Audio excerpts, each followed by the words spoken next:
बोकारो में हिंद मजदूर सभा से संबद्ध क्रांतिकारी इस्पात मजदूर संघ किम्स अपने 13वें महासम्मेलन को सफल बनाने की तैयारी में पूरी तरह से जी जान से जुटा हुआ है। किम्स के इस महासम्मेलन में बोकारो के ठेका श्रमिकों, अस्थायी मजदूरों की समस्याओं पर गंभीरता से विचार किया जाएगा और उनके मौजूदा हालत पर सम्मेलन में जमकर चर्चा होगी, ताकि जो मजदूर अपना खून पसीना बहाकर देश की आर्थिक औद्योगिक प्रगति में अपना योगदान दे रहे हैं, उन्हें उनके पसीने की वाजिब कीमत मिल सके और उन्हें मजदूर होने का गर्व भी प्राप्त हो सके। आपका माल नहीं, ये सबसे बड़ा चीज़ है कि जो मैनेजमेंट दो भाग में बांट रहा है ना, ये रेगुलर मजदूर और कॉन्ट्रैक्ट लेबर। आज 25,000 कॉन्ट्रैक्ट लेबर हो गया। सबसे बड़ा इशू जो हम बताएं इंसेंटिव रिवार्ड है और 39 महीने का एरियर और मेन पावर घटाने का 12% से और कितना ले जाएगा नीचे, 88% अपना ले देखता है। दूसरा बात है जो कॉन्ट्रैक्ट लेबर है 25%, जो पूरे प्लांट को आउटसोर्स कर रहा है। आज ब्लास्ट में 4 चल रहा है, एक भी बीएसएल का मजदूर नहीं है, सब ठेका मजदूर चला रहा है, मेंटेनेंस भी कर रहा है और उत्पादन भी कर रहा है। कोको वैन का सब बैटरी आउटसोर्स है। तो जब हम उत्पादन में काम कर रहे हैं, वो ठेका मजदूर जो झारखंड सरकार का मिनिमम वेज है, आप देखेंगे झारखंड सरकार का जो भी मिनिमम वेज है वो या तो रोड का है या बिल्डिंग का है, वो मिनिमम वेज हमको दे रहा है। कारखाना का वेज झारखंड सरकार बनाया ही नहीं है, वो हमको मिनिमम वेज के नाम पर मैनेजमेंट दे रही है। हाँ, AWA एक अलग से एक बेनिफिट दे रही है, लेकिन उसका PF नहीं काट रही है। और सबसे बड़ा भी हेडेक क्या हो गया कि मेडिकल के नाम पर जब अब तो मजदूर से यूनाइट हो गया है पूरा सब जगह, अब हटा नहीं पा रहा है, तो एक नया निकाला है मेडिकल चेकअप करेंगे। आप हमको बताइए कि एक बोकारो स्टील का कर्मचारी 60 साल तक जब काम करता है और जब वो फिट होकर BSL में ज्वाइन करता है, सैकड़ों मजदूर हैं आज भी, सैकड़ों मजदूर आज भी है जिसको डायबिटीज है, सब बीमारी से भरा हुआ है। क्या वो प्लांट से बाहर होता है? क्या वो अनफिट होता है? लेकिन ठेका मजदूर को हर साल सेफ्टी के नाम पर उसको मेडिकल करवा के उसको, जिसको डायबिटीज बढ़ गया 250 हो गया तो उसको निकाल देता है, कोई बीमारी है तो उसको निकाल देता है, ब्लड प्रेशर आया हो गया तो निकाल देता है। ये तो गलत है ना। तो क्या करेंगे हम लोग? हम लोग का कहना है कि आप मेडिकल को गेट पास से मत जोड़िए, एकदम सीधा।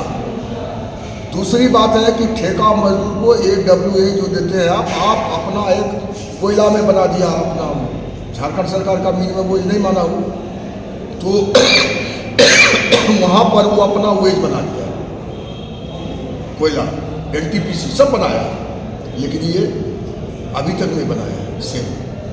तीसरी बात है कि ये जो स्किल्ड मजदूर है जिसका 21,000 पहुँच गया है मिनिमम वेज, 21,000 महीना, जो स्किल्ड है पूरा, उसको ESIC से हटा दिया। अब बताइए कि बोकारो स्टील में वो काम कर रहा है, कल उसका परिवार बीमार होगा, कुछ भी होगा, वो पैसा देता था मैनेजमेंट को और उसको हटा दिया तो उसका परिवार कहाँ जाएगा, कहाँ ट्रीटमेंट होगा? हम लोगों ने कहा कि या तो BSL में कराइए, इंतजाम करिए, नहीं तो कम से कम 20-25 लाख का इंश्योरेंस हर परिवार को दीजिए। नहीं दीजिएगा तो प्लांट नहीं चलेगा। ये सारा इशू पर हम लोग बात कर रहे हैं। अब अभी मजदूर कितने हैं और ठेका मजदूर कितने हैं? अभी तो 25,000 ठेका मजदूर हो गया है बोकारो में और 9,000 लगभग आ गया है रेगुलर मजदूर।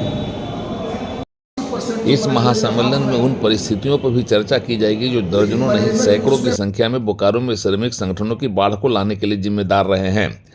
किम्स के महामंत्री राजेंद्र सिंह यह मानते हैं कि लगातार बोकारो में श्रमिक संगठनों की बढ़ रही संख्या मजदूरों का हित कम अहित ज़्यादा कर रही है और इनकी वजह से मजदूरों की समस्याएं लगातार गहरा रही हैं।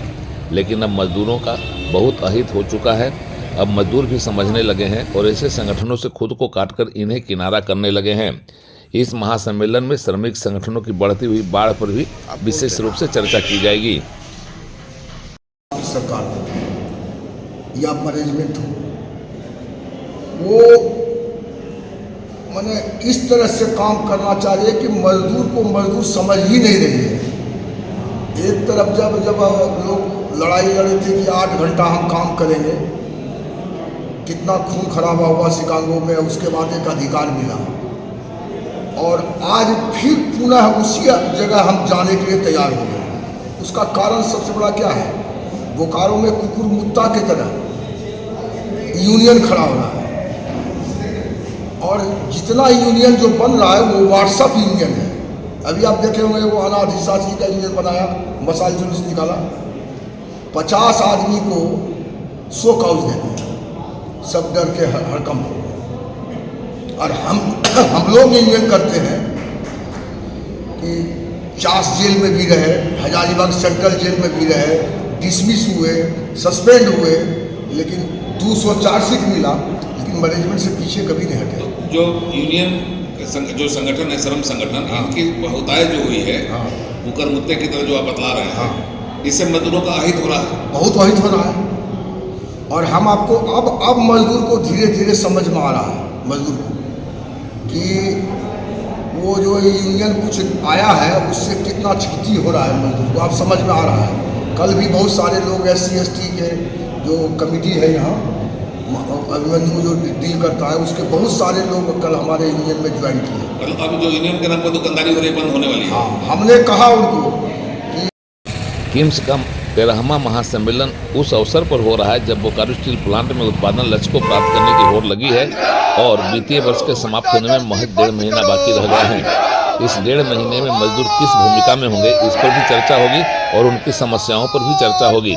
आर्थिक औद्योगिक विकास में मजदूरों की भूमिका इस लिहाज से काफ़ी महत्वपूर्ण हो जाती है जब वित्तीय वर्ष का समापन काफ़ी नज़दीक है और बोकारो कारखाना उत्पादन लक्ष्य को लेकर अपने लय में है।